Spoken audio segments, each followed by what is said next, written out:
Hey guys, it's been a little bit of time, time's gone by since I did those last 4 alchemy videos in April. And we went through May. Yeah, the whole month of May was a really interesting month. Yeah. And yeah, we're in June here now. That's just so, just surreal to me.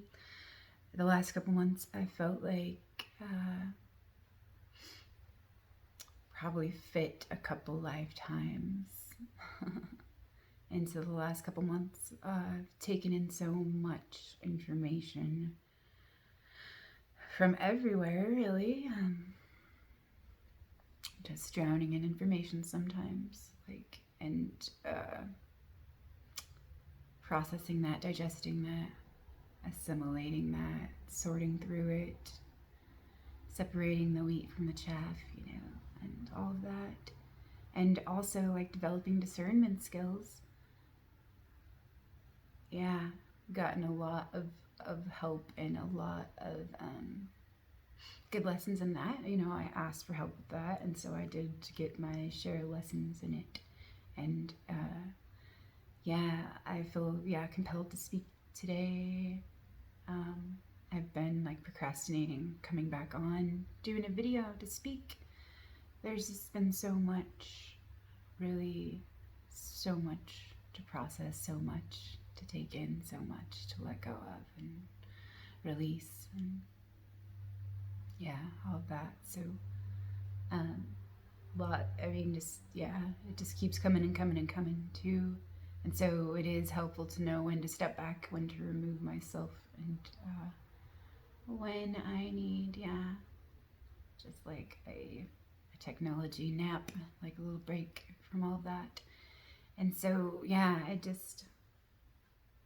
there's so much that is that's happened, and that I've practiced and I've experienced and I've witnessed, and I'm working on integrating and alchemizing, and there's been a lot to integrate, and it's been like so much to appreciate, really. Different parts of me that I was able to see through working through and with my anger the last couple months. And things have definitely shifted in huge ways since the beginning of like the intense waves at the very beginning that were all over the place. And so it's a little more focused, just a little more. And just doing my best with all that it is. And so break down like kind of some of the work that I did with my anger.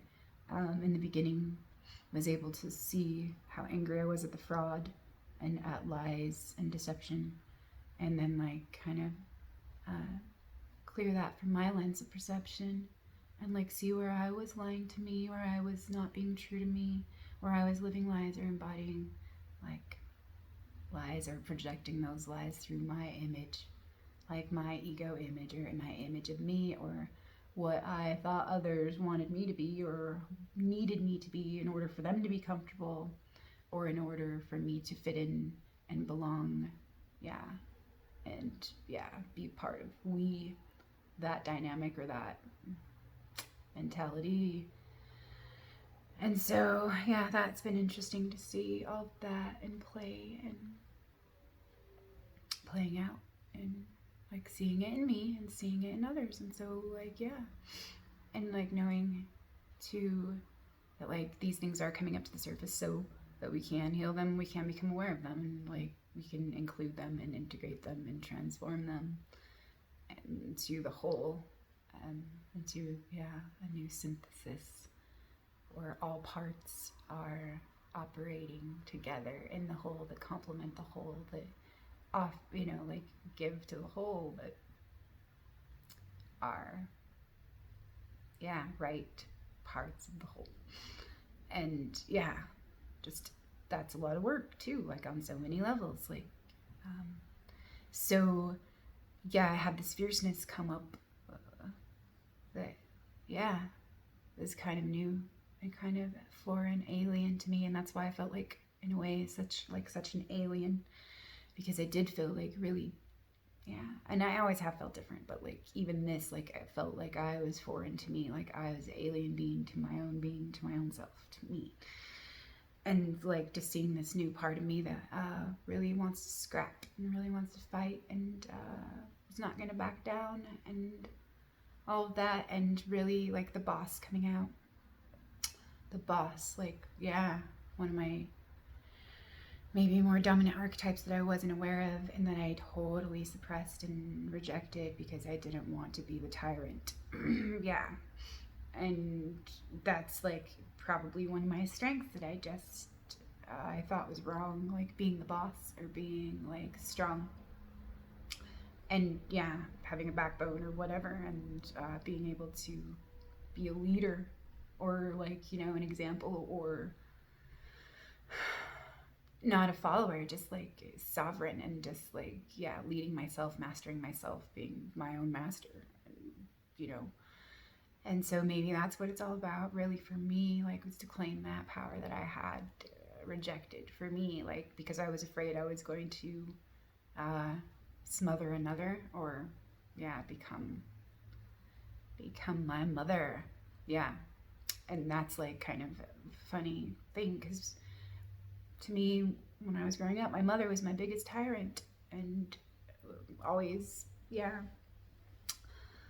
you know, I know she loved me, yeah, but, and she was just passing on like her own, like the things that she knew and the things that she learned and the things she thought was right, like correcting things, and yeah, kind of like rejecting things, you know, like, and then you internalize the lies, and then they realize that we, you know, like with these real lies, like we feel like we need to hide and we can't like show our real eyes, you know, and be our real I am, you know, the I am that I am. I am all things. I am that I am. And so, yeah, like maybe seeing the tyrant or that as all like undesirable. And so, like, yeah, like totally rejecting that part of myself that was like had anything to do with being strong and, you know, yeah, assuming that role of like strength and leadership. Not that I'm saying that like I'm a leader of anything, but like I can claim that like role and I can play that role for me. And when I'm willing to, like, it's not like something that, yeah, it's something new for me, like for me to see, like that I get to be that in certain ways.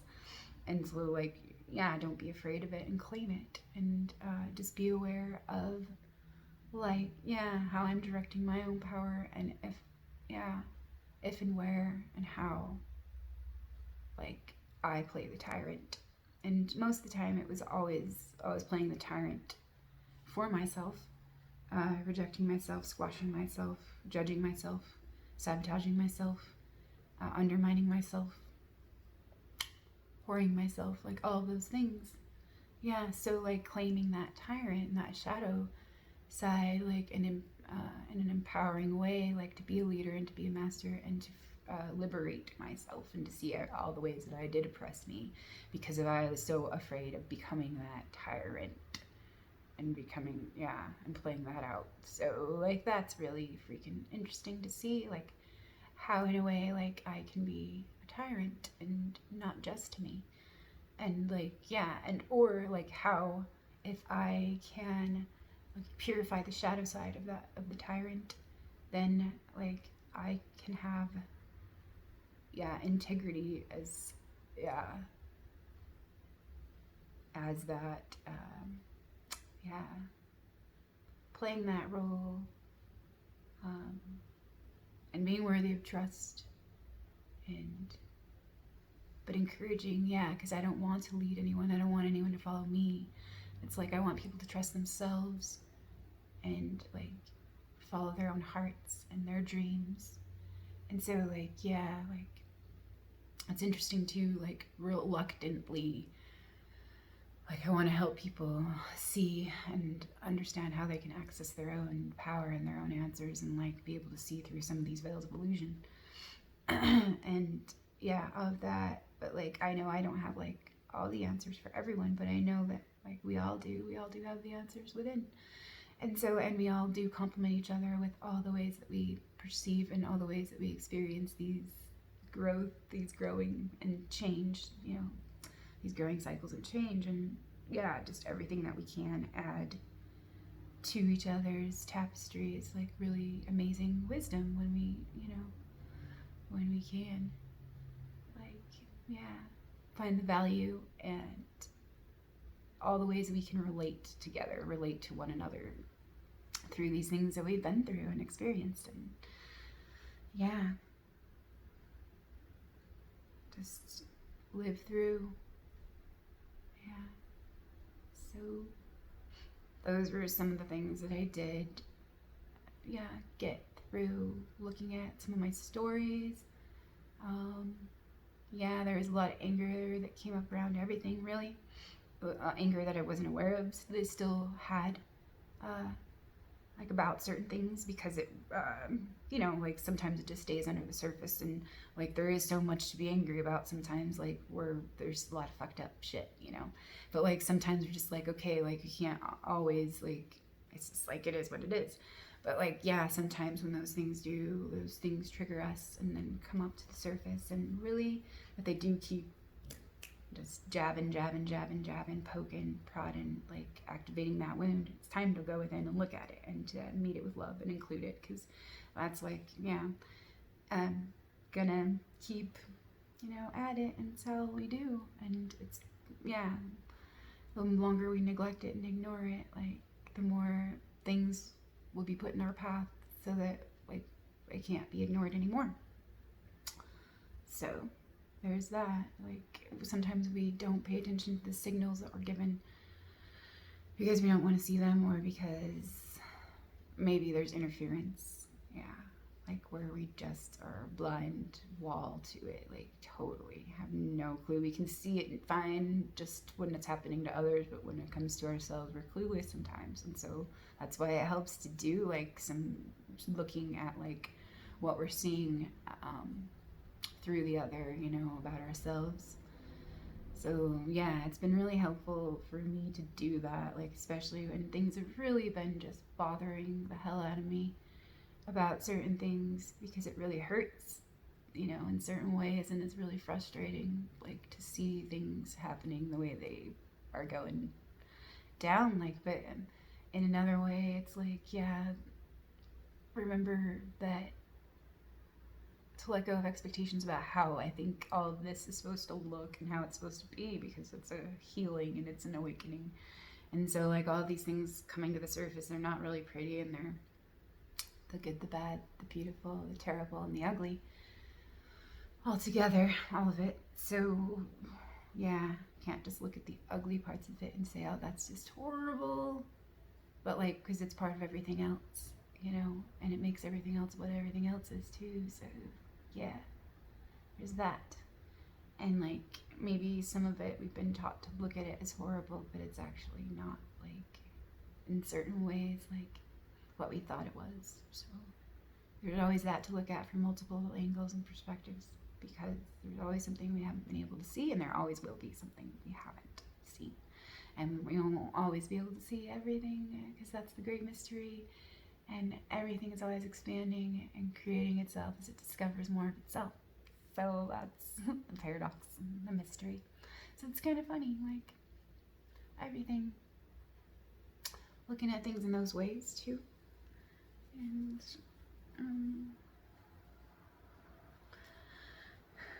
just, yeah, knowing that there's always multiple perspectives about it, and it is impersonal and personal, and shifting between those is the thing. Like that's the dual tension, like where sometimes it's really, really, really personal to us, and sometimes we're removed from it and it's impersonal and it's so different.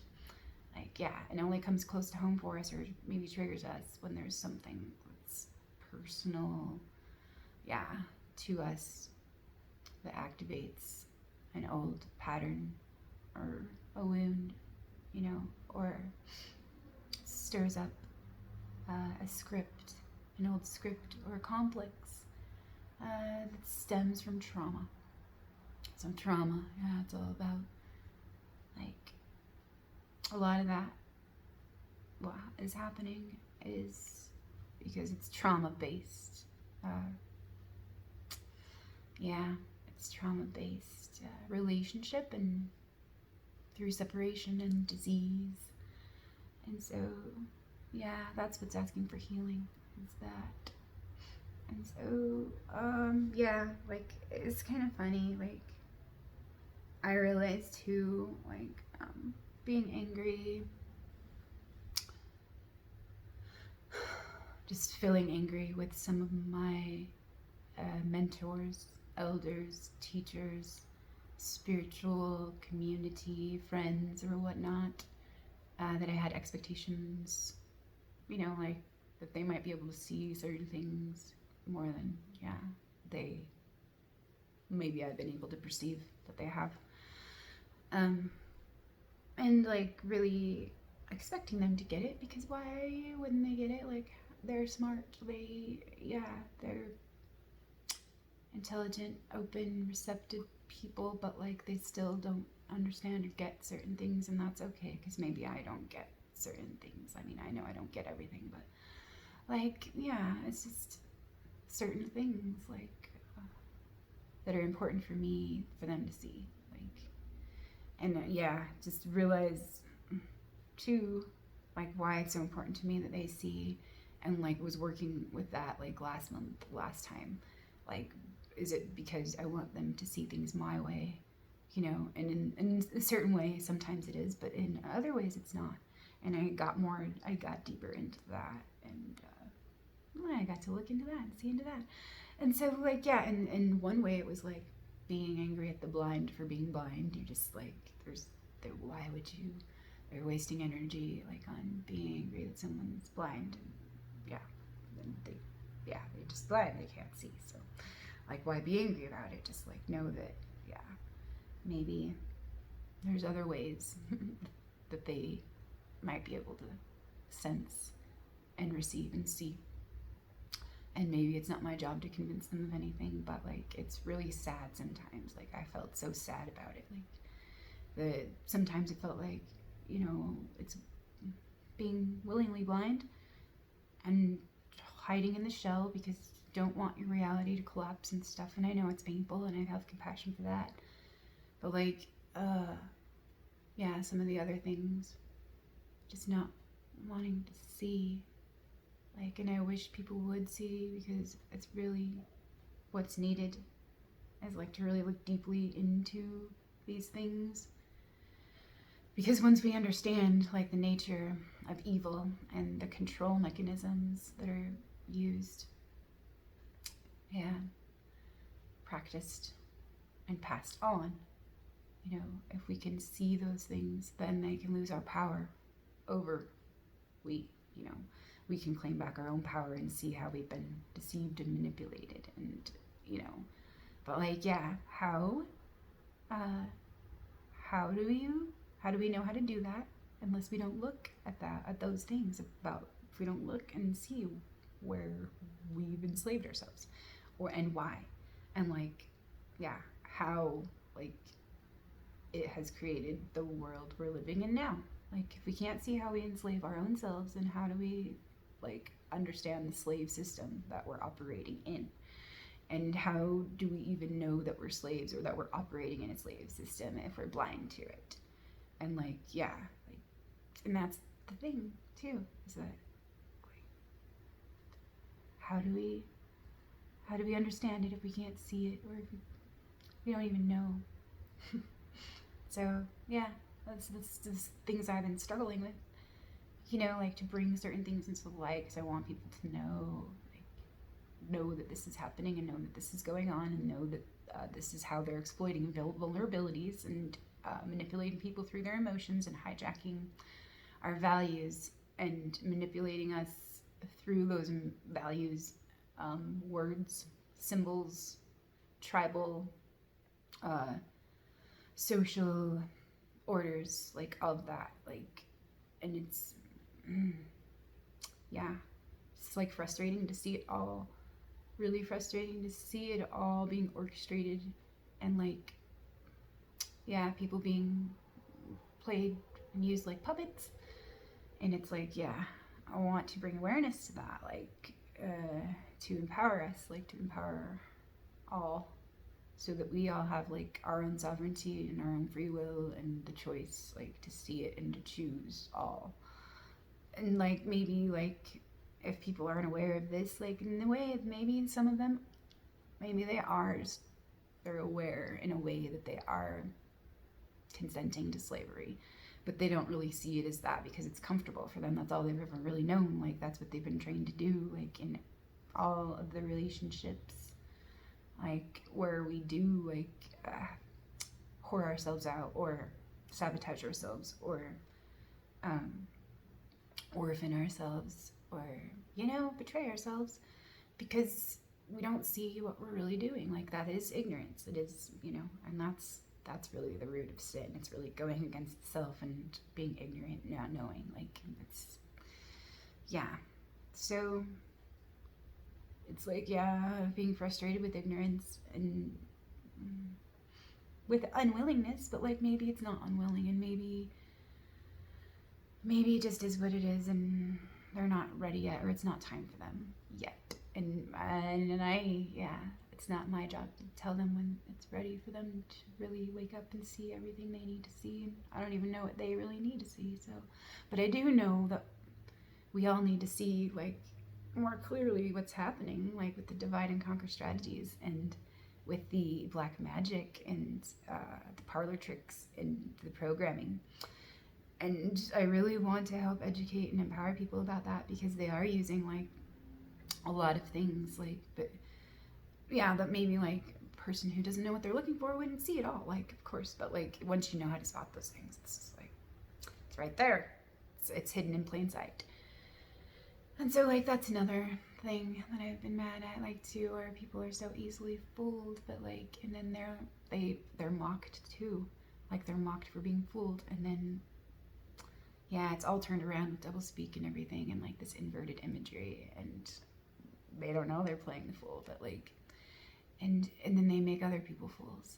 And so it's just like a big clown car circus shit show, and like, just seeing it, and yeah, it's sad, like, in a lot of ways, but just gotta laugh about it too. But like, yeah, it is like just an interesting time to be alive and to witness some of this, and yeah,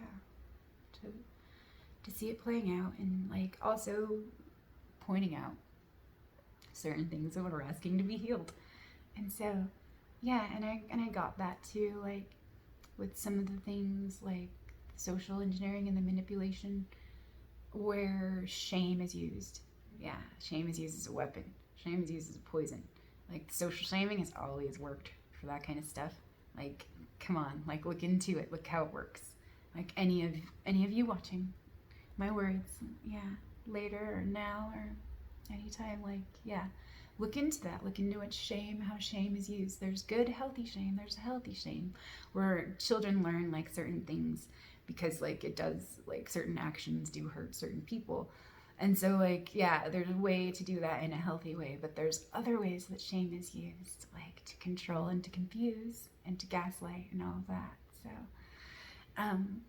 it's good to be aware of like some of that, and how we shame ourselves and how we shame others, like, and how we feel so ashamed, and that's why we shame others. And so like, I've been really, yeah, looking at like some of the anger. The anger is about shame, and it's about, yeah, pain. Yeah, so looking at that, and I've been able to alchemize some of that. Looking at some of my past experiences that involve trauma and prejudice, like prejudiced against me, prejudiced because of the color of my skin, you know, because I was a light-colored being, and I was the minority, like where I grew up in Las Vegas. I had lots and lots of friends of all different colors, races, religions, and ages too. Like, it was so great. It was such an interesting neighborhood that I lived in. Like, we had a nice old retired couple that were, yeah, kind of like the grandma and grandpa like of the neighborhood that loved the kids coming over to visit them, and like we had all sorts of young families raising their children, you know, lots of kids to play with. Some black, some from the Philippines, some from Thailand, some white, you know, Mexican, yeah, all Latino, Hispanic, and huge like diverse communities from, yeah, and from all those kinds of cultures, you know, communities within communities. And like one of those communities was our Mormon community, our Mormon church community that we had, which was really diverse, and it was a, yeah, like a great group of loving people, like really.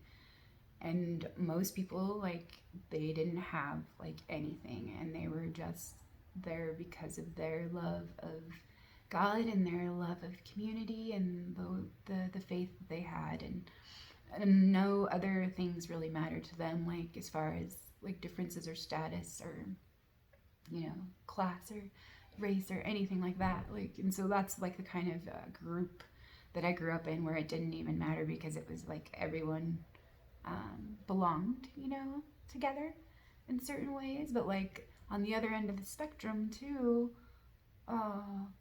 and like, yeah, that was the same case at school, where we had such, me and my twin sister had such an interesting diverse group of friends, and it was really awesome to see us all at the table, like to see like how all unique we all were in all ways. But like we never like really saw that as a barrier or as like something, I don't know, it just wasn't a thing really. It was just like, you're you and I'm me, and it was just like we are the same and different at the same time, and like we're friends, and if we get along, that's, yeah, that was like the thing. It wasn't like, yeah, it's what we've made it into be with our politically correct or sanitized landscape, right?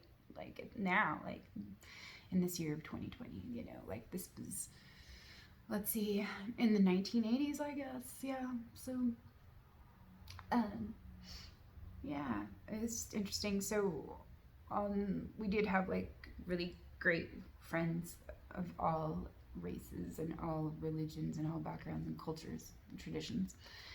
And but there were like some really hostile, angry, uh, really just hateful, uh, prejudiced, traumatized people, and that really hated us because we were white, and I was really bullied, and these bullies happened to be black, and like, yeah, it did affect me in a lot of ways, but it didn't turn me like to hate.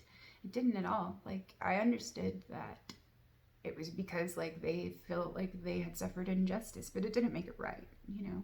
Like, you know, maybe they had parents that passed the hatred or the blame on down to them, and then they were carrying that hate and that trauma in them and passing it on again. And so, yeah, it was really hurtful. It was just to be picked on like for certain things, and like, yeah, maybe I was just an easy target, and maybe just seen as weak or something, or just someone. But like seriously, it really did hurt me a lot, and I've been reflecting on some of these things, like as like yeah, just a certain, like all these racial things have come up in the cult of personality programming, and it's, you know, it is a gift for us to shift our shit.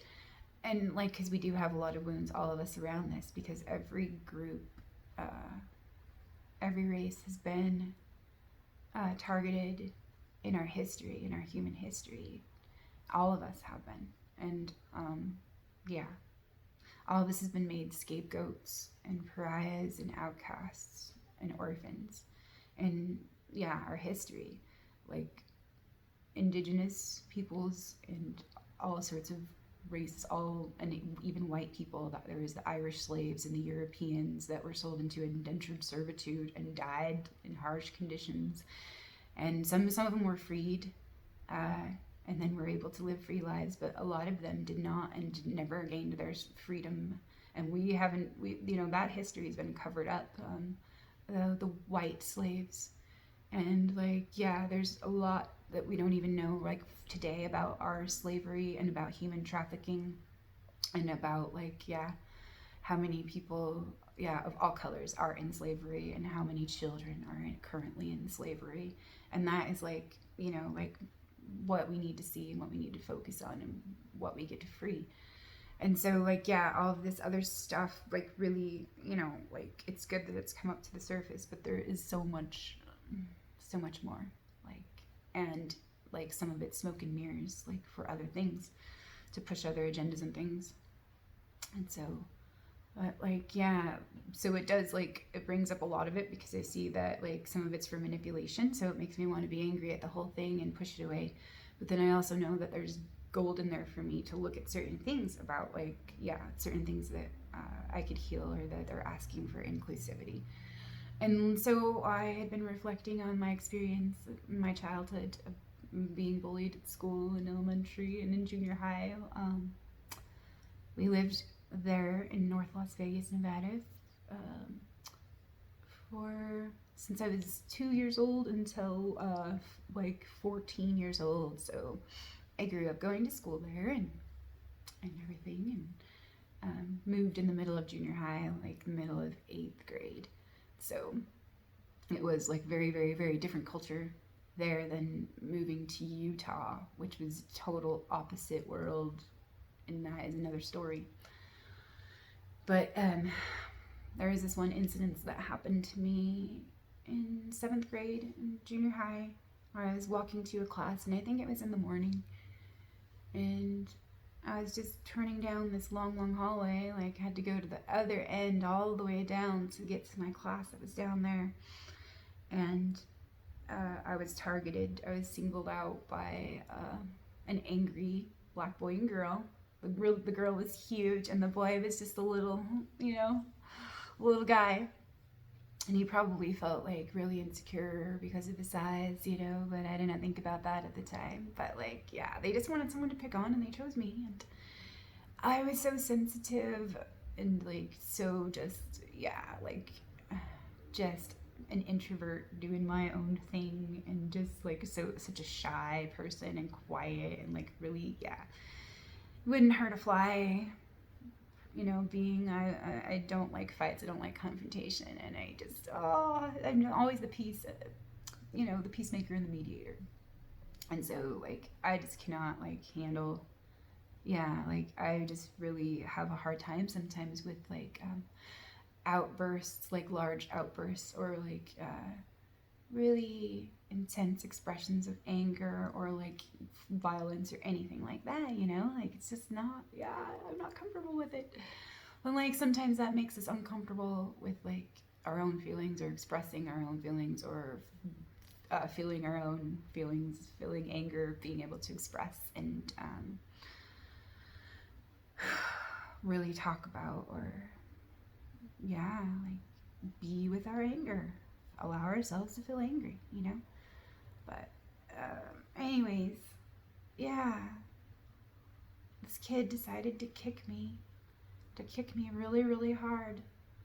And I turned around and wondered, what the hell just happened? Kind of like, it caught me off guard, and it hurt really bad. And I was like, yeah, minding my own business. And they were looking for a reaction. And I turned around, like, yeah, like, what was going on? Just, like, so confused.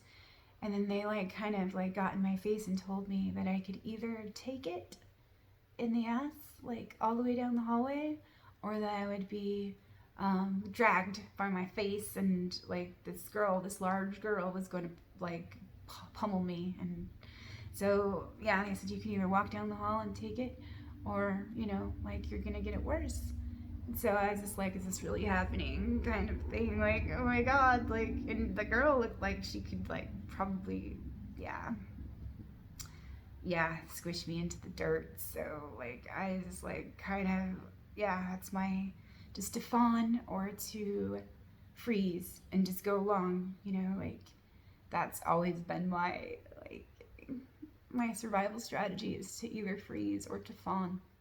And I know a lot of us, sometimes, yeah, that's our survival strategy. Like when we're, instead of to fight or, yeah, or flight, you know. So, yeah, that's a huge thing for me to see too, like to fawn or to freeze. And that's like shifting in me. Like there's a warrior coming up in me that's like, I'm willing to fight now.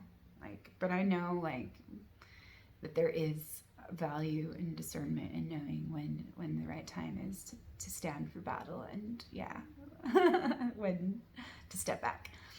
And so, but yeah, it just this like just, oh man, I didn't understand it, but I was just kicked all the way down this hallway and called names and mocked, and like even during the middle of it, I didn't even understand. So I turned to ask them, why are you doing this to me? I didn't do anything to you. You don't even know me. Like why are you doing this? I don't understand. It's like it didn't make sense to me at all. Like, because that anyone would want to be that mean spirit and get off on it or get pleasure from it or feel good because of it. Like I didn't get it at all. It hurt me so bad. Now like I look at it with like compassion and empathy, like because they must have been in so much like really like pain to have to do that, you know. So yeah, they just screamed at me, scorned, laughed, and you know, went at me harder, kicked me harder. And I realized, like, reflecting and going back to that scene in my life and that trauma, you know, I realized that I had left a part of myself in that hallway. Because I was so humiliated. And I had been leaking, like, energy. Because that part of that part of myself was still back there sitting in that hallway and crying about why it was so unfair. And why. And it didn't. It was huge. Like I didn't realize, like I had left that part of myself. And so I called her back to me. I told her I was so sorry because like I had to abandon that part of me there in that hallway so I could survive. I had to abandon her. That part of me that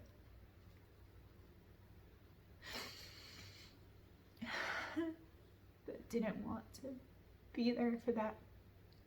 Yeah. So that's a huge nugget that's come out of that. And he wrote a big piece on it about forgiveness and about shame and about self-love and about what self-love means to me, and yeah, and about like knowing that it's like hurt people that hurt people, and it's an abusive cycle that keeps perpetuating through shame, as the abuser uses shame to justify the pain and to perpetrate more shame because they're afraid, ashamed, guilty, and afraid. Yeah, all of that. And so like if poison, yeah, the shame is the poison, then love is the remedy. And like, yeah, so that's been huge for me the last couple days to see and to understand, and like seeing in certain ways how we've all been taught to shame each other or to shame ourselves or to feed into this shame that like disempowers and like perpetuates pain. So like, yeah, that's good, really good to see and good to work with and potent. And I'm willing to like see more about that too. And I realized today like that one of the things that triggers me a lot, and like for good reason too, and then yeah, there's a lot to work with it, was that some of this Borg mind, hive mind, groupthink mentality is actually, yeah, why it bothers me so much is because it's actually dehumanization, behavioral programming, like labeling someone and then dehumanizing them. And so, yeah, I can see that happening. And that's why it was so bothersome to me, because I know I've been through this before. It's total deja vu. Yeah. And so it's really, yeah, there's a lot there too. Um, and then I was wondering, like, okay, so they're dehumanizing people so they can make them out to be like self-righteous images of the martyr, you know, all that. And it's like, yeah, I can see that. So, and it did really upset me, like how it was playing out in the story that I was seeing. And so it does make me so self-righteously angry. And then, yeah, like, and just like, I can't believe I'm seeing this shit. Like, seriously, like, wake up, snap out of it, kind of a thing. And then, like, seeing the followers as bots. And then I realized, like, well, I mean, because in a way, like, they have had their minds hijacked. And so they are, like, hooked into this program. And, yeah, and so like they are kind of robotic like they don't really understand or see what they're doing. And so I realized too that, like, yeah, being so angry and using that word follower bot didn't feel good to me. It just didn't. But it was like, it was accurate. Like, how can I call it like it is but still allow it to be what it is, you know, with that. And then like to allow them to be who they are and to see what it is that's going on, like, you know. So, yeah, I realized, okay, so maybe like, you know, yeah, labeling them as bots, that's my way of shaming them and dehumanizing them. Hi, baby. And so, really, that was really good for me to see, and it didn't take that long, like, for me to realize that and notice it, like, because like I'm always aware that like whatever I see outside is kind of helping me to see something about me that I wouldn't otherwise see. That's asking for inclusivity and reception and healing and integration. So, like, yeah, that's what I get to do with all this that I see, like, the, yeah, the good, the bad, the terrible, the beautiful, ugly. So, yeah, claim it all because it all has its part and its place and its part in the whole. And so, yeah, looking at that and then seeing too, like, how maybe I'm making myself into the image of a martyr because I'm so much smarter and I can see it all clearly. And because everyone doesn't want to wake up, we're all gonna be fucked up and no one would listen to me. And that makes me a martyr, yeah. Because that's like part of, yeah, like that's part of the story there. Like, even though I know, like, yeah, I don't know everything, but I am fucking aware of a lot of shit that's going on, and I have been for quite a bit. Like, because it was just in my pathway for me to know about all of this, and because it's part of my blueprint and my medicine and my gifts that I'm here to help give and share. Yeah, share, be, and give, and offer to the collective. So like it's, you know, like not going to be someone else's like life path to look into all the rabbit holes that I've dug into and, yeah, jumped into. Like, yeah, maybe, yeah, they have something else to give. And so like you can't like really compare and say like, because you don't know this, like, you don't know anything. But like, yeah, there's certain things we need to know to be able to see the whole picture, and there's a reason that we can't see the whole picture. It's because of the fragmented, compartmentalized, disconnected reality that we've been taught to live in and to operate in. And so like, if people might, yeah, be able to understand those things, how we actually can step back from that fragmented lens, you know, like, and be able to see like through the lens of inclusivity, yeah, the whole system within the whole being, within the whole system within the whole being, kind of fractal reality instead. Like, then we can know what we're seeing. And so, yeah, there's all that, and just putting the pieces back together so that it is a coherent whole, and like, yeah, all of that. And I want to help with that, and I want to like assist with that, and yeah, and I know I've had like my own stuff to purify and to alchemize and to work with too, and that's like just awesome because we all do, and we all have our stuff, our strengths and limitations, and our potential too. That's all it is. Yeah. Yeah. So with all that, we wouldn't have the potential to grow, and we would be dead. So without growth, we might as well be dead. And so that's like the thing. It's like, where is our creative energy being usurped?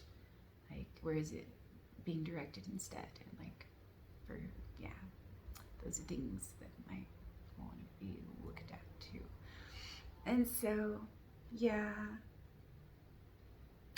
there's a lot I got to work on, practice, play, and choose. And I am humbled too, like, and I've seen all these parts of me come up, and I have been willing to hold the space for them to include, and like, so that I can be full and whole and true, and yeah, true to me. Yeah, whole, full, and true. So, like, even the parts that I've been taught, like, or that I just kind of didn't like, and I'm actually like seeing them in a new light. And it's kind of funny, like, to claim the bitch and the know-it-all and the boss and all of that, and know that it's okay, because there's the light and the dark aspects of all things. And like, yeah, it's just a balance. And then like, we don't get to see like how it's out of balance until it comes up in our lives in certain ways, through certain relationships, so through certain reflections and experiences. So it's all good that way too. And so, yeah, like maybe 2 weeks ago or so, yeah, it was like right around the new moon, and I felt like this shift in me, like, okay, like, I'm not as angry anymore about like all of these things. Like, I felt the anger shift, even though I'm still feeling angry about like a lot of ridiculous things, like, you know, that are right to feel angry with, because, you know, they're stupid and they freaking cause harm, and it's just not, it doesn't have integrity, and it doesn't honor the whole, and it doesn't honor life. So like, yeah, it's irritating. So like, and it being like rubbed kind of in our faces in a way, like, it is like, it's meant to provoke, you know, in certain ways. And so like, there's so many things like that, like, to pay attention or not pay attention to, withdraw the attention from. So, but like, yeah, I did feel a shift where it was like, okay, no, I think I'm done stewing in it, like, because I knew I was like, yep, it's fermentation, it's the fermentation process, and I just knew, like, that's all I could really do, because it was just like, that's all it was just and so, yeah, but then after a while, it was like, okay, and I kind of like kept getting messages and saying like, yeah, that were saying from my inner mother, a good mother only lets her child wallow in her bullshit for so long. Like, it's kind of getting those kinds of nudges, like, okay, like, how long are you gonna wallow in this now? Like, I think you got what you needed from this now. Like, now it's your choice to keep feeding it, to keep stewing in it, like, to become bitter and like full of resentment, or you can actually create and make something with it now that you know what it's all about. Or you can just keep being angry at it, like being angry at the blind for being blind. Like, there's only so much you can do that for, like, without it making you blind, you know, me blind. That's all blind. So, yeah, I was like, okay, I'm wanting to do something more with this. What else? Where's the focus? Like, what's the possibility here? Like, what's being asked? Like, what's the next step? What's the direction? Where's the course correct? All of that, like, you know, all of that. So I kind of just like listened to my intuition, and like was kind of like lightening things up, and it's like some things were naturally dissolving already, and like already had lifted and, yeah, been transmuted. So there's just like some of the stuff that's just gonna like be there, and like, and I just need to use care like with it, and honor and direct it. So I invited a friend over. I just got a nudge and was following my intuition, and just like, oh, it might be good to collaborate with some like-minded people that know, like, you know, kind of on the same wavelength and know what's going on, and like might have like some, yeah, solutions, or like some experiences to share, and, you know, like really heart to heart, like just to connect and yeah, all of that and share. So got to do that, and that was lovely. That was quite lovely to be able to exchange and share and offer, and yeah, enjoy that exchange. And